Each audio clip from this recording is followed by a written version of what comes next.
warahmatullahi wabarakatuh. Perkenalkan, nama saya Hardianti, NIM 170502007,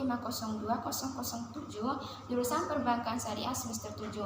Pada kesempatan kali ini saya akan membahas mengenai penelitian yang saya angkat yang berjudul pengaruh label syariah terhadap minat nabung nasabah pada Bank NTB Syariah Mataram. Nah, selanjutnya langsung saja, pertumbuhan perbankan syariah di Indonesia sangatlah pesat, terutama di NTB. Sudah banyak bank yang memakai label syariah. Ini membuktikan bahwa label syariah sangat diminati oleh masyarakat dan memberi peluang bagi perusahaan-perusahaan dalam meningkatkan minat nasabahnya. Penelitian ini juga bertujuan untuk mengetahui pengaruh label syariah terhadap minat nabung nasabah pada Bank NTB Syariah Cabang Mataram. Penelitian ini menggunakan metode penelitian kuantitatif, di mana sampel dalam penelitian ini sebanyak 100 responden, yaitu nasabah tabungan Bank NTB Syariah Cabang Mataram, dengan menggunakan teknik probability sampling secara random. Metodologi ini juga digunakan dengan analisis regresi linier sederhana, uji asumsi klasik, koefisien determinasi, dan uji T parsial. Perbankan sebagai salah satu lembaga keuangan yang mempunyai nilai strategis dalam perekonomian Indonesia. Perbankan merupakan sebagai perantara antara pihak yang memiliki kelebihan dengan pihak yang membutuhkan dana. Perbankan sebagai lembaga keuangan berorientasi bisnis melakukan berbagai transaksi. Transaksi utama pada bank yaitu menghimpun dana atau biasa disebut dengan funding, dan menyalurkan dana atau biasa disebut dengan lending. Selain itu, perbankan juga memberikan jasa-jasa bank lainnya. Sistem perbankan di Indonesia juga disebut dengan dual banking system. Maksudnya adalah adanya dua sistem perbankan, yaitu bank konvensional dan bank syariah. Selanjutnya metode penelitian dalam penelitian ini, yaitu jenis penelitian yang digunakan adalah dengan pendekatan kuantitatif. Yang dimaksud dengan pendekatan kuantitatif ini adalah proses menemukan pengetahuan yang menggunakan data berupa angka sebagai alat menganalisis keterangan mengenai apa yang ingin diketahui oleh peneliti. Bentuk penelitian ini adalah dengan penelitian asosiatif, di mana penelitian asosiatif ini adalah suatu penelitian tentang sejauh mana hubungan antara satu variabel dengan variabel yang saling berhubungan. Selanjutnya, data dan teknik perolehannya, di mana dalam hal ini peneliti dapat menggunakan dua data, yaitu data primer dan data sekunder, di mana data primer ini adalah data yang diperoleh langsung dari objek yang akan diteliti atau responden. Data primer yang digunakan dalam penelitian ini adalah kuesioner. Metode pengumpulan data yang digunakan dalam penelitian ini adalah metode survei yang menggunakan data pernyataan yang disampaikan langsung kepada responden. Yang kedua yaitu data sekunder, di mana data sekunder ini adalah data yang diperoleh dari sumber kedua secara tidak langsung dari data yang kita butuhkan.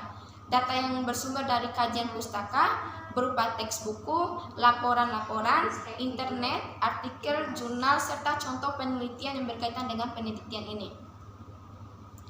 Kemudian hasil penelitian dari penelitian yang saya angkat ini yaitu yang pertama dari pengertian label itu sendiri, di mana label itu sendiri adalah bagian dari sebuah produk yang membawa informasi verbal tentang produk atau tentang penjualnya. Sebuah label bisa merupakan bagian dari kemasan atau pula etiket atau tanda pengenal yang dicantumkan pada produk. Label adalah mempunyai kaitan erat dengan suatu pembungkusan dan merek, yaitu dengan pemberian atau penentuan label itu sendiri.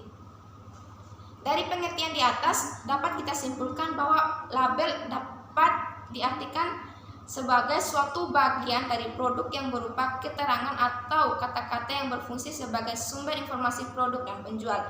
Dengan adanya label, konsumen dapat membedakan mana produk yang satu dengan yang lain.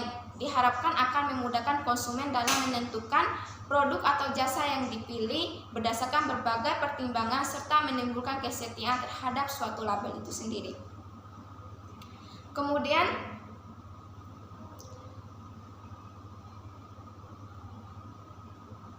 indikator label. Indikator label yaitu terdapat beberapa indikator label yang diteliti oleh peneliti. Yang pertama yaitu aspek kehalalan, yang kedua kesesuaian dengan ajaran agama, yang ketiga dapat diingat, dan yang keempat mempunyai arti. Nah, di mana aspek kehalalan ini dilihat dari segi kehalalan. Apakah produk ini, kegiatan ini, praktik ini pada bank syariah sudah sesuai dengan ajaran syariat Islam atau sudah bebas dari riba. Nah, yang kedua itu yaitu kesesuaian ajaran dengan agama. Kesesuaian dengan ajaran agama. Di mana biasanya bank yang disandingkan dengan kata syariah berarti bank tersebut telah sesuai dengan ajaran yang dianut. Dan yang ketiga dapat diingat, di mana dapat diingat ini seberapa mudah kata label itu dapat diingat dan dikenal oleh para konsumen. Dan yang keempat yaitu mempunyai arti. Mempunyai arti, setiap label yang diberikan sudah pasti mempunyai arti.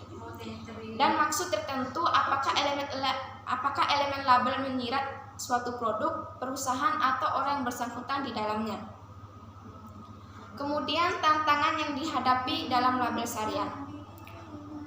Salah satu kendala yang paling mendasar bagi pertumbuhan label-label dari dunia muslim adalah bagaimana mereka dapat mencapai preferensi keuntungan konsumen untuk label yang mereka ciptakan agar dapat menarik perhatian para konsumen atau nasabah.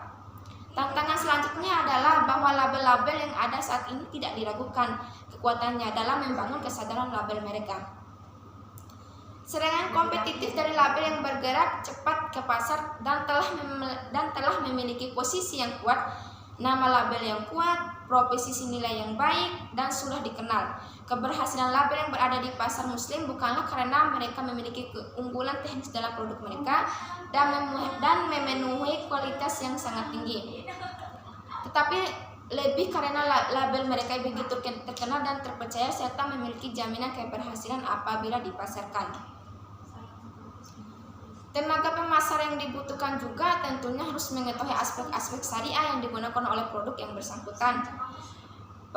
Sebagai contoh, dalam dunia perbankan, perusahaan yang menawarkan jasa keuangan syariah harus menyiapkan sumber daya manusia yang mampu menjelaskan produk atau jasa yang dijual itu sendiri. Kemudian konsekuensi label syariah, di mana dalam bank syariah berani menggunakan label syariah, sementara bank konvensional tidak berani menggunakan label syariah. Konsekuensinya tidak mudah setelah menggunakan label syariah, maka bank syariah harus mengacu pada ketentuan sesuai dengan syariah. Ibarat orang muslim yang beragama Islam, maka akan ada label Islam yang melekat pada dirinya. Secara tidak langsung ada janji bahwa dia akan menjalankan sesuai dengan syariah dan ajaran Islam, terlepas dari sesungguhnya dia mampu menjalankan ajaran Islam secara keseluruhan. Jadi karena menggunakan label syariah sebagai konsekuensinya, bank tersebut harus menjalankan kegiatannya, baik prakteknya, baik transaksinya, produknya, dan lain-lain yang berhubungan dengan bank tersebut sesuai dengan ajaran Islam atau syariah. Kemudian pengertian syariah itu sendiri. Syariah adalah segala perintah Allah yang berhubungan dengan tingkah laku di luar mengenai akhlak. Dengan demikian, syariah itu adalah nama baik hukum-hukum yang bersifat. Menurut Amir dalam bukunya tahun 2014 halaman 24, syariah adalah komponen ajaran Islam yang mengatur tentang kehidupan seorang muslim baik dalam bidang ibadah hablum minallah maupun dalam bidang muamalah hablum minannas yang merupakan aktualisasi akidah yang menjadi keyakinannya.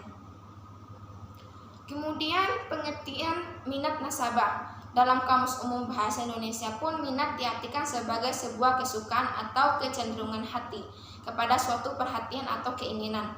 Jadi minat nasabah adalah suatu rasa suka dan rasa ketertarikan pada suatu proses pengambilan keputusan yang dilakukan oleh konsumen.